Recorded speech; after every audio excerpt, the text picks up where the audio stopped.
Sitting आमदार होत्या. आमचे काका पाटील म्हणून जुने 3 टर्मचे आमदार होते आणि तिथं राष्ट्रवादीनी एक उमेदवार जो भाजपकडे गेला होता, आमच्याकडे आला होता, तिकीट पण मिळू शकलं नव्हतं तिकीट, त्याला दिलेलं आहे. आता पहिल्या आकड्यावर असं दिसतंय की तिथं आता भाजपच्या उमेदवाराच्या आणि राष्ट्रवादीच्या उमेदवाराची लढाई आहे. इतर मतदारसंघामध्ये काँग्रेसला काही फटका बसलाय का ते पाहावं लागेल. परंतु एक तशा प्रकारची 9 उमेदवार उभं करणं जे गुजरातमध्ये पूर्वी झालं होतं, त्यामुळे कुठेतरी खटकतं की आपण जर राष्ट्रीय पातळीवर जर एक आहोत, राज्यात मोठी आघाडी करतोय, तर मग इथं का करायचं. इथं चर्चेतून आघाडी होऊ शकली असती, काही जागा काँग्रेसनी राष्ट्रवादीला देऊ शकल्या असत्या. मला चर्चा झाली का नाही मला माहीत नाही, त्यावर मी बोलणार नाही. परंतु विरोधात उमेदवार उभं करणं हे थोडंसं आम्हाला खटकलं. देश पातळीवरती याचा परिणाम होऊ शकेल का? कारण की कर्नाटकचा निकाल हा एकमेव असा निकाल आहे की जिथे काँग्रेसला कुठेतरी इतक्या वर्षानंतर पहिल्यांदा तिथे पूर्ण बहुमत मिळताना दिसत नाही. असं नाही, चुकीचं आहे तुमचं. गेल्या 7 निवडणुकांमध्ये, गेल्या 7 विधानसभा निवडणुकांमध्ये कर्नाटकच्या काँग्रेसला भाजपपेक्षा जास्त मतं मिळाली आहेत. जागा कमी जास्त होतात कारण तिथं कॉन्सन्ट्रेशन कोणाचं आहे. पण 1994, 99, 2004, 8, 2013, 18 आणि आता 23 या सर्व 7 विधानसभा निवडणुकीमध्ये काँग्रेसला भारतीय जनता पक्षापेक्षा जास्त मतं मिळाली. 2018ला तर आम्ही सरकार पण जेडीएस बरोबर स्थापन केलं होतं, पण वर्षभरात ते घोडाबाजार करून पाडलं. लोकसभेमध्ये वेगळं होतं का, तिथं केंद्रीय विषय असतात. त्यामुळं कर्नाटकची जनता ही काँग्रेसच्या मागच आहे, होती, आताही आहे. पण त्याचं रूपांतर कित्येक वेळेला जागात होत नाही, कारण तिथं कॉन्सन्ट्रेशन वेगवेगळ्या पेक्षा जास्त. त्यामुळे मला वाटतं की तो ट्रेंड राहिलेला आहे. आणि नंतर काय होतं की जनरली कर्नाटकमध्ये दर निवडणुकीमध्ये सत्तांतर होतं, बदलतं. तो यावेळेलाही झालेला आहे. पण त्यामध्ये अँटी इन्कम्बन्सी होती का, 40% करप्शनचा मुद्दा हा त्यांना झिडकता आला नाही, आणि बरेच विषय मगाशी बोलल्याप्रमाणे झाले. तर आणि काँग्रेसनी सर्वात महत्वाची गोष्ट म्हणजे अत्यंत ताकदीनं निवडणूक लढवली. सर्व केंद्रीय नेते त्यामध्ये ताकदीनं उतरले आणि स्थानिक नेतृत्वाला प्राधान्य दिले. सर, कर्नाटका में कांग्रेस लीड कर रही है, बीजेपी पीछे है, क्या कहना चाहिए? देखिए, कर्नाटक में जैसी उम्मीद थी या में उम्मीद थी, उसी उम्मीद के अनुसार कांग्रेस को पूरा भारी अक्सरियत से स्पष्ट बहुमत से मिल रहा है. सरकार कांग्रेस की बनती दिखाई दे रही है. जैसे मैंने अभी मराठी में कहा, कई सारे मुद्दे हैं.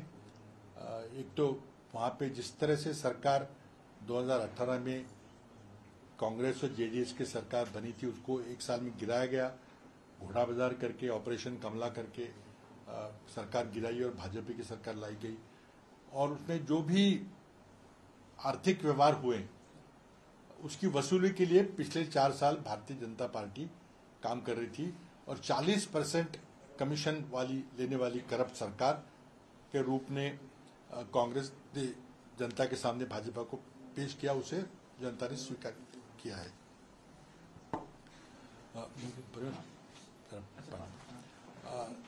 साथ ही में जैसे मैंने कहा, कई सारे मुद्दे थे.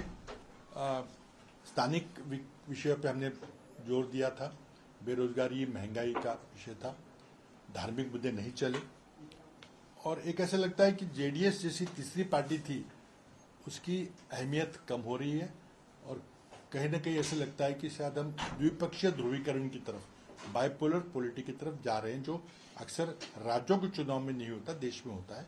और इसे एक सबक लेना पड़ेगा कि हमको 2024 के लिए सभी विपक्ष के दलों को एक महाआघाड़ी, एक ब्रॉड अपोजिशन कोएलिशन बनाना पड़ेगा. और एक भाजपा के उम्मीदवार के सामने एक विपक्ष का उम्मीदवार रखना पड़ेगा. सर, आपने कहा कि प्रधानमंत्री की जो पॉपुलैरिटी है वो कहीं ना कहीं कम हुई कर्नाटका में, और जिस तरह से राहुल गांधी ने भारत जोड़ो यात्रा की और जो उनका डिस्क्वालिफिकेशन था उसको लेके जनता नाराज थी.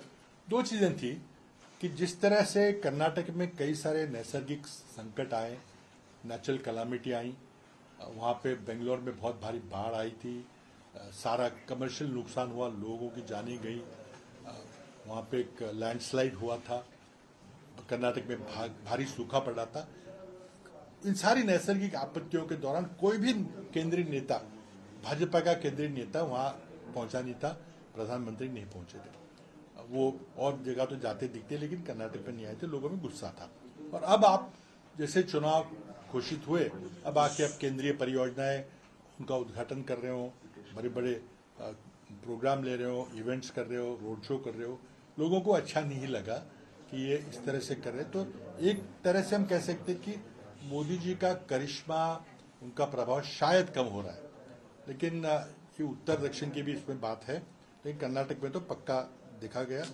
जहां तक आपने राहुल जी की बात की, देखिए भारत जोड़ो यात्रा जो पूरी कर्नाटक से चली थी, कर्नाटक राज्य में गई थी, उससे कांग्रेस पार्टी एक बार चार्ज हुई थी, और जो कई सारे एंटी बीजेपी दल जो कांग्रेस के साथ नहीं थे वो भी जुड़ गए थे, जो कई एनजीओ थे, कई सिविल सोसाइटी ऑर्गेनाइजेशन थी, वो जुड़ गई थी।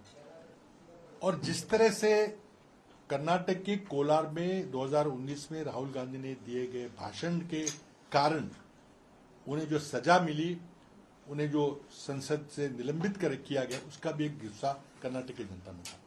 और धार्मिक ध्रुवीकरण के मुद्दे ज्यादा नहीं चले, कितने चले भी कहना मुश्किल है, लेकिन जो सोच रही थी भाजपा की, उसको चलते बजरंग बली, बजरंग दल वाले जैसे मुद्दे थे, उससे वो जीत जाएंगे, वो नहीं जीते हैं, प्रभाव तो शायद थोड़ा पड़ा होगा।